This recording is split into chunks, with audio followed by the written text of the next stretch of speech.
नमस्कार एवरीवन, बहुत बहुत स्वागत है हमारे यूट्यूब चैनल पे। आशा करता हूँ सब अच्छे होंगे। 11:20 है और काफी लेट हो गया निफ्टी बैंक में आज ट्रेड लेने के लिए। लेकिन ट्रेड लेने के लिए सबसे बड़ी चीज होती है कि ना कि बड़े टाइम फ्रेम में एक बार देखना, क्योंकि मार्केट कोई ऐसे बॉटम पे तो नहीं है। तो मार्केट को मैंने बताया था ना कि ये एक बहुत ही मजबूत सपोर्ट था, जो कि मार्केट इसी सपोर्ट को, जब मार्केट इवेंट से फॉल हो रहा था तो मार्केट इसको ब्रेक करके नीचे चला गया था। तो ऐसा लग रहा था शायद इसको ब्रेक करके मार्केट नीचे जाए, बट आपको भी पता है कि मार्केट रिवर्सल लेगा ही लेगा। तो एक अपॉर्चुनिटी थी यहाँ पे इन्वेस्टमेंट की। बट मार्केट यहाँ क्या क्या बहुत मजबूत सपोर्ट, यहाँ सपोर्ट है, सपोर्ट लिया था, सपोर्ट यहीं से बार बार बाउंस बैक किया है मार्केट। और मार्केट यहाँ से भी बाउंस बैक कर सकता है। अब देखो, दो चीज है मार्केट। एक बार मार्केट जब यहाँ से बाउंस बैक लिया, वापस गया, तो मार्केट यहाँ तक गया, इसके बाद फिर से नीचे गया। मतलब ये हमारा ब्रेकआउट हुआ, ये रिटेस्ट हुआ, नेक लाइन हमारी ये नेक लाइन हो जाएगी। अब मार्केट अगर इस नेकलाइन को ब्रेक किया है तो मार्केट ऊपर जा सकता है। और मार्केट आज ओपन हुआ कहाँ पे, 51,269, अभी 700, यानी 500 पॉइंट मार्केट ऊपर जा चुका है। 5 मिनट टाइम फ्रेम में लगाओगे तो देखो मार्केट ऊपर जा चुका है, इस नेकलाइन को भी ब्रेक कर दिया है मार्केट। तो मार्केट अगर 700 पॉइंट 500 पॉइंट ऊपर जा चुका है तो क्या मार्केट और जाएगा? अब सारी चीजें इरेज कर दो, एक चीज सारी चीजें इरेज कर दो। अब देखो, मार्केट थोड़ा सा यहां से ध्यान समझिएगा, जब भी मार्केट का ट्रेंड पकड़ना हो तो कब नया ट्रेंड स्टार्ट होता है ये समझते हैं हम। तो देखो, मार्केट ओपन हुआ, लास्ट हाई लगाया ये, उसके बाद ये लो लगाया, यानी जब 9:15 से 9:30 के बीच में 9:55 मार्केट हाई गया, 9:55 के बाद मार्केट में रेजिस्टेंस होने लगा, नया रेजिस्टेंस बनने लगा। और उसके बाद से मार्केट यहाँ पे क्या कर रहा है, कंसोलिडेशन कर रहा है, कंसोलिडेशन कर रहा है। मार्केट इसको ब्रेक नहीं कर पाया। तो प्रीवियस हाई क्या होगा, मैंने आपको क्लासेस में बताया है कि high low high low high low, और जब तक प्रीवियस हाई को ब्रेक ना करे तो हम उसे हाई नहीं मानते हैं। तो ये जो हमारा होगा प्रीवियस हाई क्या होगा हमारा, ये होगा, और इसके ऊपर एक कैंडल क्लोज देती तो हमारा नया ट्रेंड स्टार्ट होगा यहां से। ये तो हमने सीखा एक प्राइस एक्शन से, कि प्राइस एक्शन से हमें एग्जैक्टली वे कैसे पकड़ना है, यानी रास्ता कैसे पकड़ना। अब मार्केट क्या यहां से ऊपर जा पाएगा, या मार्केट कंसोलिडेशन कर रहा है जो वो मार्केट अब नीचे ही गिर जाएगा। तो कभी भी बुलिश या बेरिश मार्केट में डायरेक्टली ट्रेड नहीं बनता है। पहले उसको समझो कि मार्केट ये जो कंसोलिडेशन कर रहा है, या ये क्यों कर रहा है यहाँ पे, और ये ब्रेक करके यहां से ऊपर जाएगा या यहां से नीचे आएगा, ये समझना बहुत इंपॉर्टेंट है। हमें चार्ट तो बुलिश दिख रहा है, मार्केट तो बुलिश दिख रहा है, क्या यहां से और कंटिन्यू बुलिश रहेगा, ये समझने के लिए मार्केट में हमें ऑप्शन चेन रीड करना बहुत जरूरी है, यानी डाटा रीड करना, मार्केट की ट्रेंड, मार्केट की स्ट्रेंथ, मार्केट की डायरेक्शन। उसके बाद हमारा फिर आता है प्राइस एक्शन। क्योंकि पहले आप डायरेक्शन पकड़ोगे, स्ट्रेंथ पकड़ोगे, पहले तो मैं ये जानूंगा कि मार्केट किधर जा सकता है। मान चलो मैं ये जाना कि मार्केट बुलिश जाएगा, ठीक है, डायरेक्शन मैंने पकड़ लिया। अब मुझे ये जानना है कि इसकी स्ट्रेंथ क्या रहने वाली है, अगर ये जाएगा तो कितना ऊपर जा सकता है। फिर अगर ये भी पता चलता है तो उसके बाद मैं देखूंगा प्राइस एक्शन की मेरी एग्जैक्टली एंट्री कहां पे बन सकती है। तो हमें एक चार्ट से तो ये लग रहा है कि मार्केट ऊपर जाना चाह रहा है, बट कंसोलिडेशन कर रहा है, इसको ब्रेक नहीं कर पा रहा है मार्केट। तो सबसे पहले हमें सेलर, आज दिन कौन सा है, आज मंडे है, वेडनेसडे की एक्सपायरी है, तो मीडियम में है मार्केट, ज्यादा वोलेटाइल मतलब ज्यादा देर तक भी नहीं रुक सकते, लेकिन रुक सकते हैं क्योंकि मंडे है, ट्यूसडे होता है तो उतना थोड़ा रिस्क रहता है। तो मार्केट में सेलर और बायर है, जो मार्केट को पूरी मार्केट का सेंटिमेंट समझने के लिए हमें इन दोनों का सेंटिमेंट समझना बहुत जरूरी होता है। किसका, सेलर और बायर। मार्केट को सेलर क्या चाह रहे हैं पहले, और दूसरे बायर क्या चाह रहे हैं। तो पहले हम ये समझते हैं मार्केट में सेलर क्या चाह रहे हैं। तो सेलर दो टाइप के होते हैं, पहला कॉल सेलर होते हैं, कॉल सेलर होते हैं, एंड दूसरा हमारे होते हैं put seller, put seller. Call seller and put seller का मार्केट का काम होता है, सिर्फ मार्केट के प्रतिरोधक होते हैं। मतलब सेलर का काम होता है मार्केट को ऊपर जाने से रोकना, एंड पुट सेलर का काम होता है मार्केट को नीचे जाने से रोकना। यानी पुट सेलर मार्केट में सपोर्ट क्रिएट करते हैं, एंड कॉल सेलर मार्केट में रेजिस्टेंस क्रिएट करते हैं, ऐसे। ओके, अब यहाँ पे सारी चीजें को अगर हम हटा दें तो मार्केट में put seller and call seller देखते हैं, यानी अभी हम सेलर को देखते हैं, बायर को साइड रखते हैं। तो हमें यह समझना है प्रतिरोधक किस साइड है। तो यहाँ पे बैंक निफ्टी 16 अक्टूबर की एक्सपायरी है, आज तो 14 अक्टूबर यानी 2 दिन है अभी। अब मार्केट में सबसे पहले हमें देखना है कॉन्ट्रैक्ट ग्रीन किस साइड का, कॉन्ट्रैक्ट हमारा कॉल साइड का ग्रीन है। अब ये हमारे हैं पुट सेलर और ये हमारे हैं कॉल सेलर। पुट सेलर 29,69,339 है और कॉल सेलर 28,87,730। मतलब कौन ज्यादा है, कॉल सेलर या पुट सेलर? तो संख्या किसकी ज्यादा है, पुट सेलर की। तो पुट सेलर कितने, 29,69,339, 29,69,339। ओके, 29,69,339 को हम डिवाइड करेंगे किससे, कॉल सेलर से, 28,87,730, 28,87,730, ये हमारा 28,87,730, इसको हम इक्वल करेंगे तो पीसीआर है हमारा 1.02 का।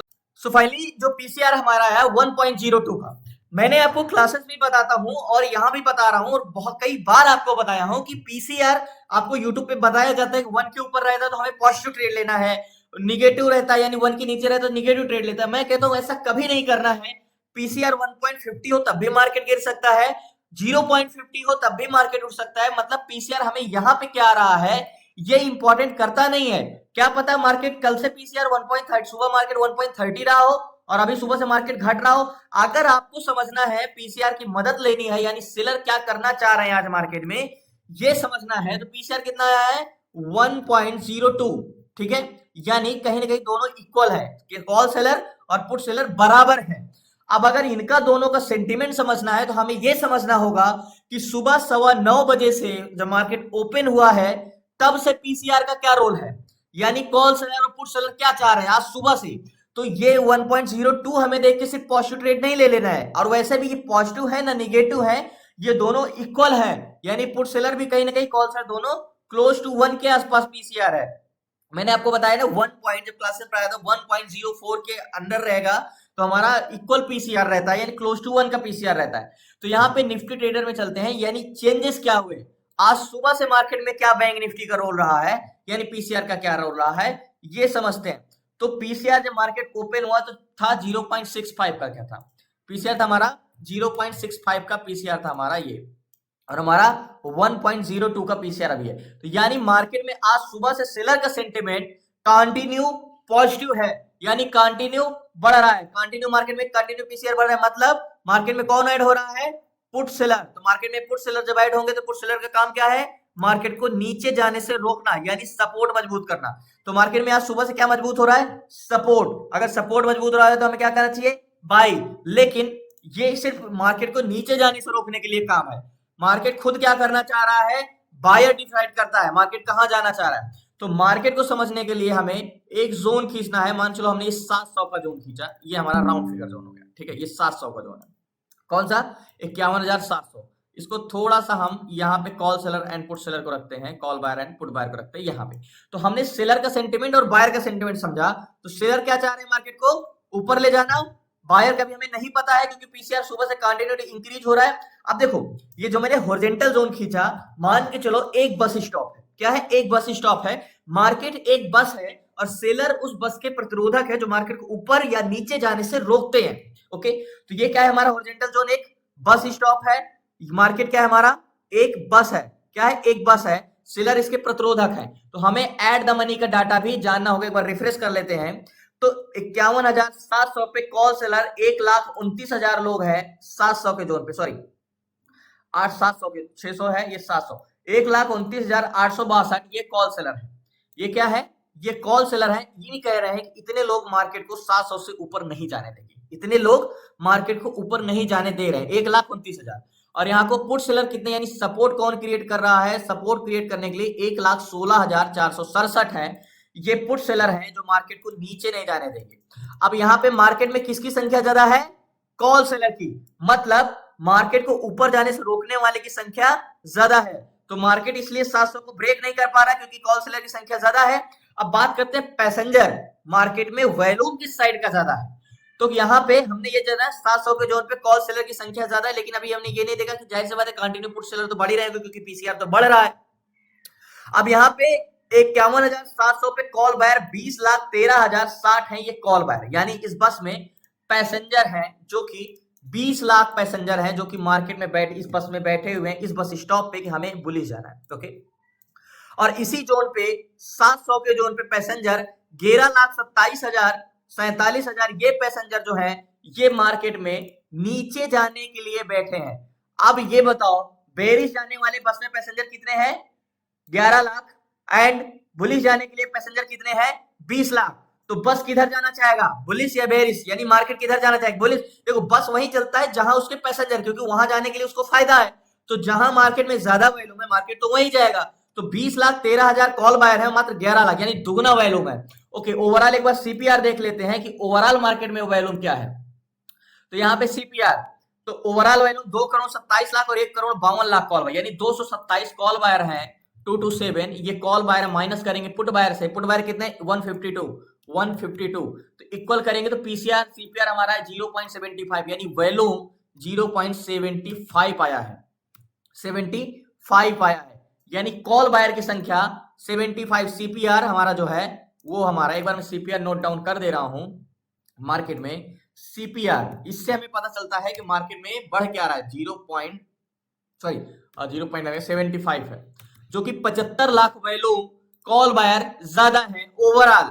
अब हमने ये देखा सेलर की इंटेंशन क्या है, बुलिश, और बायर की इंटेंशन क्या है, बुलिश। ओके, एंड एक बार हम ग्लोबल मार्केट में देखते हैं, रिलायंस इंडस्ट्री, टाटा कंसल्टी है, विप्रो है, एक बार हम इन्फोसिस का देख रहे हैं, इन्फी स्टॉक प्राइस देख रहे हैं। अभी हम एक बार ग्लोबल मार्केट देख रहे हैं, लास्ट तक बने रहिए, मैं आपको बताता हूं। और मैं इस पे पहले एक ट्रेड ले लेता हूं, जो कि मार्केट को अगर इसको ब्रेक करेगा तो हम, अगर 728 चल रहा है और मैं ये वाला टारगेट लेता हूं 797, 75 पॉइंट का टारगेट मेरे, लास्ट तक बने में इस पे ट्रेड।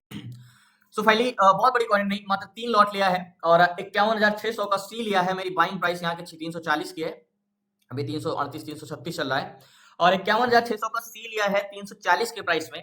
अब मार्केट नीचे टेस्ट करने जा सकता है 700 को, लेकिन मेरा टारगेट पॉइंट जो होगा, टारगेट पॉइंट मेरा ये वाला ही होगा, 794, ये मेरा टारगेट पॉइंट। बहुत बेस्ट मौका है इसको ज्यादा से ज्यादा टेस्ट करने। मार्केट लो कहां तक आ सकता है, मार्केट यहां तक आ सकता है, ये लो तक आ सकता है ऐसे। तो बाकी टारगेट पॉइंट मेरा ऊपर का रहेगा। मार्केट में पैसेंजर भी बुलिश जाने के लिए है, बट मार्केट जा क्यों नहीं पा रहा है, इतना मशक्कत क्यों कर रहा है, क्योंकि आपको पता है यहाँ पे कि मार्केट में 51,700 पे कॉल सेलर ज्यादा है पुट सेलर के मुकाबले। तो ये जैसे ही पुट सेलर बढ़ जाएंगे, कॉल सेलर घट जाएंगे, तो मार्केट ऊपर चला जाएगा। तो टारगेट पॉइंट मेरा ये है। अब दूसरी चीज में हमें ये समझना है कि मार्केट किससे चलता है, इंडेक्स किससे चलता है, कंपोनेंट से। कंपोनेंट यानी बैंक निफ्टी जीओसी टेक्नोलॉजी पे जब जाते हैं तो इंडेक्स क्या एक फैमिली है, फैमिली किससे चलती है, मेंबर से चलती है। तो ये जो निफ्टी बैंक है, लास्ट तक, सो फाइनली ये जो निफ्टी बैंक है 12 बैंक से मिलकर चलता है। तो एचडीएफसी बैंक और आईसीआई बैंक मेन इंपॉर्टेंट है।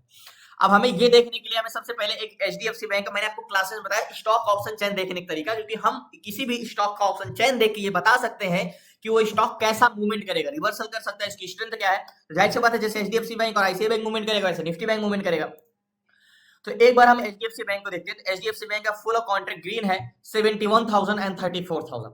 तो मतलब मार्केट में स्ट्रेंथ तो भर भर के है, यानी बस में पैसेंजर तो भर भर के है, लेकिन इसके प्रतिरोधक भी 2 गुना है, मतलब मार्केट को ऊपर जाने से रोकने वाले भी हैं। तो एक बार एचडीएफसी बैंक को हम देख लेते हैं चेंज इन कॉन्ट्रैक्ट में, एचडीएफसी बैंक। तो जैसे मैंने बताया एचडीएफसी बैंक एक बार पुट कॉल रेशियो पे लगाते हैं, तो वही मतलब एचडीएफसी बैंक मार्केट जाएगा तो ऊपर ही, लेकिन किसी भी रजिस्टर पे थोड़ा सा मशक्कत करना पड़ सकता है। यहाँ पे थोड़ा सा डाउन गया मार्केट, लेकिन देखो पीसीआर कंटिन्यू इंक्रीज हो रहा है। तो एचडीएफसी बैंक में बस में पैसेंजर तो भर भर के हैं, बट थोड़ा सा इसको आगे जाने में इसलिए दिक्कत होगी क्योंकि इसके रोकने वाले की संख्या ज्यादा है, यानी प्रतिरोधक ज्यादा है। बाकी इसकी स्ट्रेंथ है, तो यानी या तो एचडीएफसी बैंक ऊपर जाएगा या कंसोलिडेशन करेगा। तो मैंने क्या बोला, डेफिनेशन के तौर पे एचडीएफसी बैंक बताऊं तो या तो कंसोलिडेशन कर सकता है, या तो इसकी स्ट्रेंथ बहुत अच्छी ऊपर जाएगा। एक बार हम आईसीआई बैंक को भी देख लेते हैं। ICI bank okay, ICI bank का हम मान सकते हो कॉन्ट्रैक्ट तो ग्रीन है, लेकिन पूरे ग्रीन नहीं है। 22,000 एंड 12,000 स्ट्रेंथ 2 गुना है, तो प्रतिरोधक भी 2 गुना है। तो मतलब ये कंसोलिडेशन कर सकता है। एक बार आईसीआई बैंक को भी लगा लें, मतलब स्ट्रेंथ तो भर भर के है, लेकिन इसके अगर पीसीआर इंक्रीज हो रहा है तो अच्छा है। लेकिन किसी भी थोड़ा सा इसको, मतलब मार्केट थोड़ा क्या है, काफी रेंज के ऊपर जाएगा, कह सकते हो कंसोलिडेशन करके जा सकता है, क्योंकि HDFC bank ICI bank strength तो भर भर के है, मूवमेंट भी है, बट मार्केट थोड़ा सा मशक्कत कर सकता है एचडीएफसी बैंक और ICI bank. And global index India VIX का हम देखें तो जाहिर सी बात इंडिया विक्स नेगेटिव है, and all global index positive है। Dow Jones positive, S&P positive, नस्डैक composite positive, Russell positive, NYC composite and India VIX negative है। बहुत अच्छा है, ये हमारा एक तरीके का पूरा 100% श्योरिटी है कि मार्केट में हम इस पे ट्रेड ले सकते हैं 700 के जोन पे। मैं स्टॉप लॉस तो नहीं लगाऊंगा अभी, लेकिन मार्केट अगर इसको ब्रेक करता है तो 676 को, तो मैं पोजीशन अपनी स्क्वायर ऑफ कर दूंगा। मतलब मार्केट में मेरा रिस्क यहां तक का है, टारगेट पॉइंट ये है। और मैं एक तो कह सकता हूं कि अगर इस पे लॉस हुआ तो एक तरीके से कह सकते हो किस्मत, बाकी प्रॉफिट तो 100% ये है। मतलब ट्रेड 100% है, बहुत पिक पॉइंट में हमें ट्रेड मिला है यहाँ पे। एक बार नेक लाइन को ब्रेक करने के इंतजार करते तो थोड़ा सा इसको मशक्कत करना पड़ सकता है, हमें वेट करना पड़ सकता है, बट ये कंटिन्यू पॉजिटिव है। एक बार कॉन्फिडेंस लेने के लिए एक बार सीपीआर फिर से निकालते हैं। तो कॉन्ट्रैक्ट तो ग्रीन है और 700 के जोन पे कॉल सेलर 1,20,000 पुट सेलर 1,21,000। अब ध्यान से समझिएगा, पुट सेलर कितने थे, 1,16,000 थे। यहाँ पे देखो पुट सेलर 1,16,000 थे, जो मार्केट को नीचे जाने से रोकते हैं, वो कितने हो गए 1,21,000। मतलब सपोर्ट मजबूत, यानी 5,000 पुट सेलर बढ़े। और कॉल सेलर कितने थे, 1,29,000। कितने थे, 1,29,000। अभी कितना है, 1,20,000। मतलब 9,000 कॉल सेलर घटे, यानी जो मार्केट को आगे जाने से रोकने वाले उनकी संख्या घटी और सपोर्ट मजबूत हुआ तो मार्केट में यहाँ पे हमारा कॉन्फिडेंस बढ़ेगा, जाहिर सी बात मैं ऊपर टारगेट देगा तो मैं पोजीशन स्क्वायर ऑफ कर दूंगा यहाँ पे। और सीपीआर की बात करें, एक बार सीपीआर भी देख लेते हैं, यानी पैसेंजर की साइड पे चढ़े, ये तो 75 था, एक बार फिर से देख लेते हैं तो 232, क्या 232 यानी 2,72,00,000 माइनस करेंगे पुट बाय 156 यहाँ पे इक्वल करेंगे तो 76 लाख, यानी 1 लाख कॉल बायर और ऐड हुए हैं। तो जाहिर सी बात है मार्केट यहाँ पे मशक्कत इसलिए कर रहा है क्योंकि यहाँ पे कॉल सेलर की संख्या ज्यादा थी, अभी यहाँ पे सपोर्ट मजबूत हो गया है। ऑल ग्लोबल चीजें, ग्लोबल इंडेक्स, ऑल स्टॉक, सब कुछ तो पॉजिटिव है हमारा, तो जाहिर सी बात है बुलिश ट्रेड तो हमारा बनेगा ही। एंड इसमें अगर पॉजिटिव ट्रेड नहीं लेंगे तो फिर कोई वेट करने क्या कहां पे ले सकते हैं, तो इंतजार करते हैं।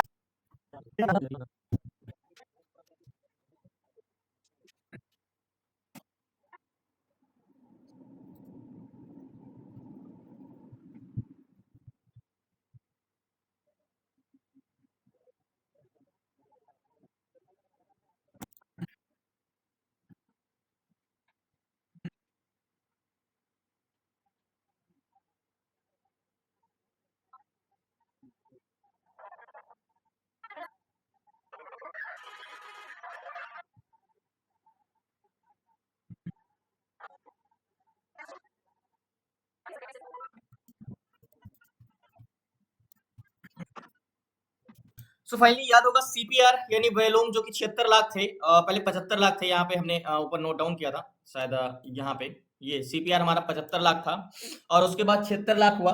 एंड प्रेजेंट टाइम में अभी सीपीआर हमारा 80 लाख है, यानी 80 है।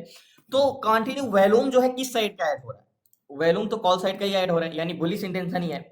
मार्केट मशक्कत किस लिए कर रहा है, कंसोलिडेशन किस लिए कर रहा है, क्योंकि मैंने बताया ना एचडीएफसी बैंक और आईसीआई बैंक दोनों को मैंने बताया है कि स्ट्रेंथ तो है लेकिन दोनों को काफी कंसोलिडेशन करना पड़ सकता है। इसलिए क्योंकि एचडीएफसी बैंक में वॉल्यूम तो है लेकिन प्रतिरोधक ज्यादा है, आईसीआई बैंक में वॉल्यूम तो है लेकिन प्रतिरोधक ज्यादा है, तो इसलिए निफ्टी बैंक इतना मशक्कत कर रहा है ऊपर जाने में। हाँ ये भी है कि मार्केट फॉल भी नहीं कर सकता है एंड ज्यादा ज्यादा इसको टेस्ट करेगा, लेकिन ज्यादा देर तक हम नहीं रुक सकते हैं क्योंकि मंडे भी है और फ्राइडे या थर्सडे होता तो फिर तो कोई फिक्र ही नहीं होती। एंड एक बार फिर से रिफ्रेश करते हैं और यहाँ पे 700 के जोन पे पुट सेलर की संख्या देखें, 700 के जोन पे पुट सेलर 1,22,000, कॉल सेलर 1,22,000, मतलब कहीं ना कहीं दोनों इक्वल हैं, call seller and put seller. और यहाँ पे भी कहीं ना कहीं क्लोज टू वन का पीसीआर 29,30,000 और 30,27,000। तो मतलब ओवरऑल देखें तो पीसीआर हमारा क्या है, इक्वल है, बट वैल्यूम ज्यादा है, इन द मनी कॉन्ट्री भी ग्रीन है कॉल साइड का, बट कंसल्टेशन कर रहा है, बहुत देर तक हम नहीं रुक सकते हैं मार्केट कंसल्टेशन में।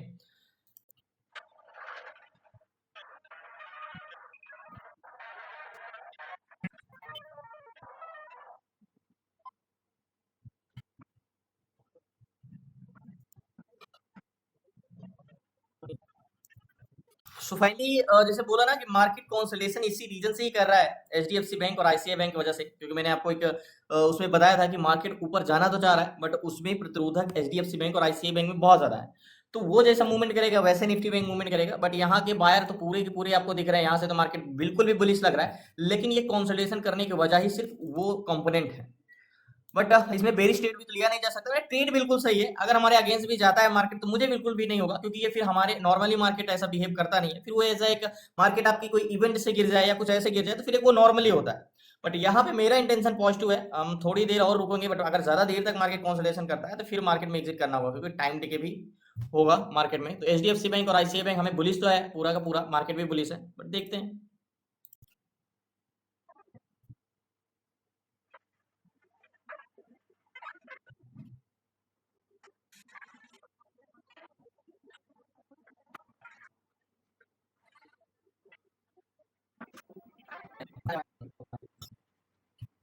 सो फाइनली मार्केट यहाँ पे भले नीचे आते हुए दिखा, मतलब मार्केट यहाँ पे हमने ट्रेड लिया था, फिर इसके बाद मार्केट कंसोलिडेशन करके नीचे आया, लेकिन मार्केट में बायर यानी कॉल बायर कंटिन्यू इंक्रीज होते गए, पहले सीपीआर 76 था, 75 था, फिर 76 हुआ, फिर 80 हुआ, अभी प्रेजेंट टाइम 82 है, यानी वॉल्यूम 2 लाख, 3 लाख, 1 लाख, 2 लाख बढ़ते ही जा रहे हैं। और मार्केट में एक बार फिर से कॉल सेलर 700 के जोन पे एक 26 है और एक 31 है, पुट सेलर भी इंक्रीज हो गए, तो जहां से जाना चाहिए मार्केट के ऊपर, अब कंसोलिडेशन नहीं करना चाहिए।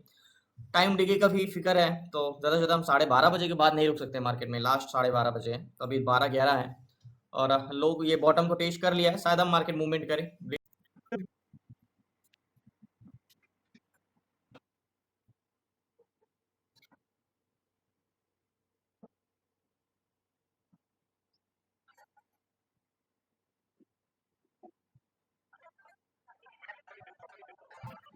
सो फाइनली 67 70 के आसपास तो गया है, मतलब ये जो हाई है कंसोलिडेशन यहीं पे रेजिस्टेंस ले रहा है बार बार, और 30 पॉइंट और ऊपर जाए तो यहाँ पे मैं पोजीशन स्क्वायर ऑफ करूंगा 62 60। देखते हैं और कितना समय लग सकता है, वैसे 15 20 मिनट से ऊपर तो समय हो गया है होल्ड किए हुए पोजीशन।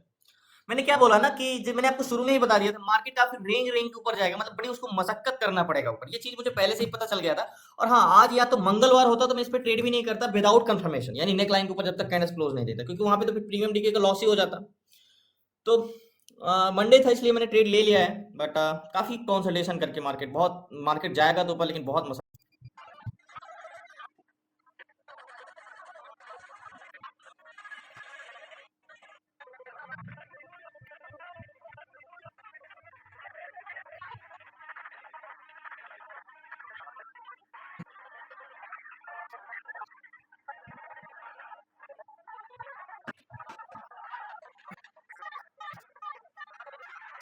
तो फाइनली जो मैंने ट्रेड लिया था बैंक निफ्टी में, अभी कॉस्ट टू कॉस्ट चल रहे हैं, यहाँ की मेरी बाइंग 341 की और 342 चल रहा है, तो मैं यहाँ पे पोजीशन अपनी स्क्वायर ऑफ करूंगा, क्योंकि 12:30 बजे से आज बता मैं नहीं रुक सकता, मार्केट ऊपर ही जाना है, ये भी तय है, कंसल्टेशन करके मार्केट ऊपर जाएगा, लेकिन इससे ज्यादा रुकेंगे तो टाइम डिके होगा। अभी मैं कॉस्ट टू कॉस्ट चल रहा हूँ, 241 की बाइंग है, 240 की भी 340 की बाइंग, 342 341 चला है, हाई तो अभी 357 तक गया था जब मार्केट एक बार ऊपर गया था, बट मैं पोजीशन इसमें स्क्वायर ऑफ कर देता हूँ। सो फाइनली निफ्टी बैंक में जो मैंने ट्रेड लिया था वो पोजीशन मैंने स्क्वायर ऑफ कर दिया, क्योंकि मार्केट में कॉस्ट टू कॉस्ट है, काफी ज्यादा कंसोलिडेशन कर रहा है। अब मार्केट कंसोलिडेशन इस मुझे पहले से ही शक था, क्योंकि मार्केट में जैसे एचडीएफसी बैंक और आईसीआई बैंक दोनों हमने देखा था, उस हिसाब से यही है कि स्ट्रेंथ तो बहुत ज्यादा है, निफ्टी बैंक जाएगा तो ऊपर ये तो तय है, लेकिन काफी उसको मशक्कत करना पड़ेगा, कंसोलिडेशन करना पड़ेगा। तो वैसे ही आज मंगलवार होता या बुधवार होता तो मैं ट्रेड ही नहीं लेता, वैसे मंडे था तो इसलिए मैंने ट्रेड ले लिया, इसलिए भी मुझे लॉस भी नहीं हुआ, कॉस्ट टू कॉस्ट मैंने पोजीशन अपनी स्क्वायर ऑफ किया, क्योंकि टाइम डीके उतना नहीं हुआ, और कोई दिन होता तो टाइम डीके से ही लॉस हो जाता। तो पोजीशन मैंने स्क्वायर ऑफ कर दिया, मैं इतना 100% श्योर हूँ कि मार्केट जाना तो ऊपर तय है, लेकिन उसको बहुत मशक्कत करना पड़ेगा, बहुत कंसोलिडेशन करना पड़ेगा, जिस हिसाब से सेलर है, यानी क्योंकि कंपोनेंट मार्केट इंडेक्स को चलाता है, इंडेक्स कंपोनेंट को नहीं चलाता, यानी स्टॉक ही इंडेक्स को कमांड देता है, मार्केट को चलाता है अपने हिसाब से। तो स्टॉक हमने देखा एचडीएफसी बैंक और आईसीआई बैंक दोनों में स्ट्रेंथ तो बहुत अच्छी है, और निफ्टी बैंक में भी स्ट्रेंथ बहुत अच्छी है, मतलब अगर हल्का सा सेलर घटे तो मार्केट में मतलब बड़ी कैंडल्स बना के मार्केट इस तरीके का मूवमेंट कर सकता है, जैसे कि यहाँ पे किया, देखो इस टाइप का मूवमेंट। लेकिन यही है कि मार्केट कब करेगा ये नहीं बता सकते, तो मार्केट में टाइम डिके से बचने से अच्छा मैंने पोजीशन स्क्वायर ऑफ कर दिया, इससे बेटर मौका शायद कल मिले, तो मैंने पोजीशन अपनी स्क्वायर ऑफ कर दिया। एंड कल मिलते हैं न्यू ट्रेड न्यू शीर्षक। धन्यवाद आपका लास्ट तक बने रहने के लिए, शुक्रिया। मेरा ट्रेड बिल्कुल परफेक्ट था, मेरा डायरेक्शन बिल्कुल मैंने सही देखा था, मैंने स्ट्रेंथ सही देखा, तो मुझे ये भी पता था कि मार्केट काफी परेशान कर सकता है, कंसोलिडेशन कर सकता है। बट धन्यवाद आपका, शुक्रिया लास्ट तक बने रहने के लिए। कल मिलते हैं न्यू ट्रेड न्यू शेयर के साथ। आपको सीखना है, आपको जुड़ना है क्लासेस में, 6 मंथ की क्लासेस में, तो डिस्क्रिप्शन में नंबर है, आप उस पर व्हाट्सएप करके जुड़ सकते हैं। 6 मंथ की क्लासेस में ए टू जेड सारी चीजें, स्टॉक इंट्राडे कैसे करना है, stock SIP, stock swing, ETF SIP, ETF swing, option selling, option buying, A to Z सारी चीजें 6 मंथ की क्लासेस में। धन्यवाद आपका, शुक्रिया एंड जय हिंद। सो याद होगा जो निफ्टी बैंक में मैंने ट्रेड लिया था, cost to cost position square off किए थे यहाँ पे, और जो कि वैल्यूम बहुत ज्यादा था, कंटिन्यू वैल्यूम बढ़ रहा था, लेकिन सेलर मार्केट को नीचे ऊपर जाने नहीं दे रहे थे। मार्केट अब आपको बैंक निफ्टी में सेलर तो लग रहा था कि मार्केट में ज्यादा है, लेकिन आपने जब एचडीएफसी बैंक और आईसीआई बैंक दोनों को जब मैंने देखा, तो वहां पे मैंने आपको बताया था कि मार्केट काफी रेंगते हुए ऊपर जाएगा, एंड इसका इंटेंशन कुछ ऐसा ही रहेगा। तो याद होगा हमने ट्रेड करीब यहाँ के आसपास लिया था, और इसके बाद मार्केट थोड़ा सा 20 पॉइंट रह गया था, नहीं टारगेट यहाँ पे हिट कर देता, लेकिन मैंने पोजीशन अपनी स्क्वायर ऑफ नहीं किया था। दोबारा जब मार्केट वापस आ गया था, तो फिर मैंने यहाँ पे अपनी पोजीशन स्क्वायर ऑफ कर दिया था यहाँ के आसपास, और कॉस्ट टू कॉस्ट निकले थे, और उसके बाद मार्केट फिर इस नेकलाइन को मैंने बोला था मार्केट यहाँ तक टेस्ट करने आ सकता है, फिर इसको टेस्ट किया, डबल बॉटम फाइनली टारगेट दिया। लेकिन अगर हम यहाँ पे टारगेट के लिए इतना देर तक रुकते भी तो हमें लॉस में ही बुक करना पड़ता, मतलब हम माइनस में ही जाते तब भी टारगेट हिट होने के बाद, क्योंकि इतनी देर में तो फिर प्रीमियम ही डीके हो जाता। बाकी मार्केट का स्ट्रेंथ बुलिश थी, डायरेक्शन बुलिश था, सब कुछ बुलिश था, लेकिन कंपोनेंट से इंडेक्स चलता है, इंडेक्स से कंपोनेंट नहीं चलता।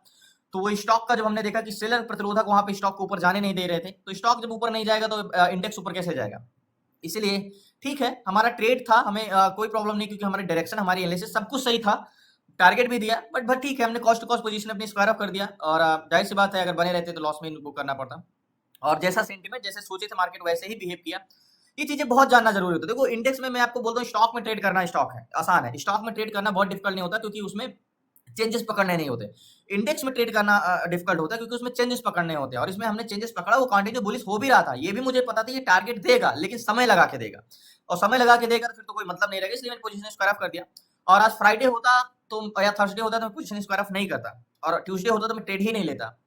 तो ये चीजें इंडेक्स में ट्रेड करना बोला था ना कि इतना आसान नहीं होता, बहुत सी चीजें हमें देखनी पड़ती हैं, बहुत सी चीजें देखनी पड़ती हैं। तो धन्यवाद आपका, शुक्रिया लास्ट तक बने रहने के लिए। प्लीज आपसे रिक्वेस्ट है, नए चैनल को सब्सक्राइब कर लीजिएगा, और आपको क्लास में जुड़ना है तो डिस्क्रिप्शन में नंबर है, आप उसे व्हाट्सएप करके जुड़ सकते हैं 6 मंथ की क्लासेस में। अभी तो 800 को भी टेस्ट कर लिया है मार्केट। धन्यवाद आपका, शुक्रिया, जय हिंद।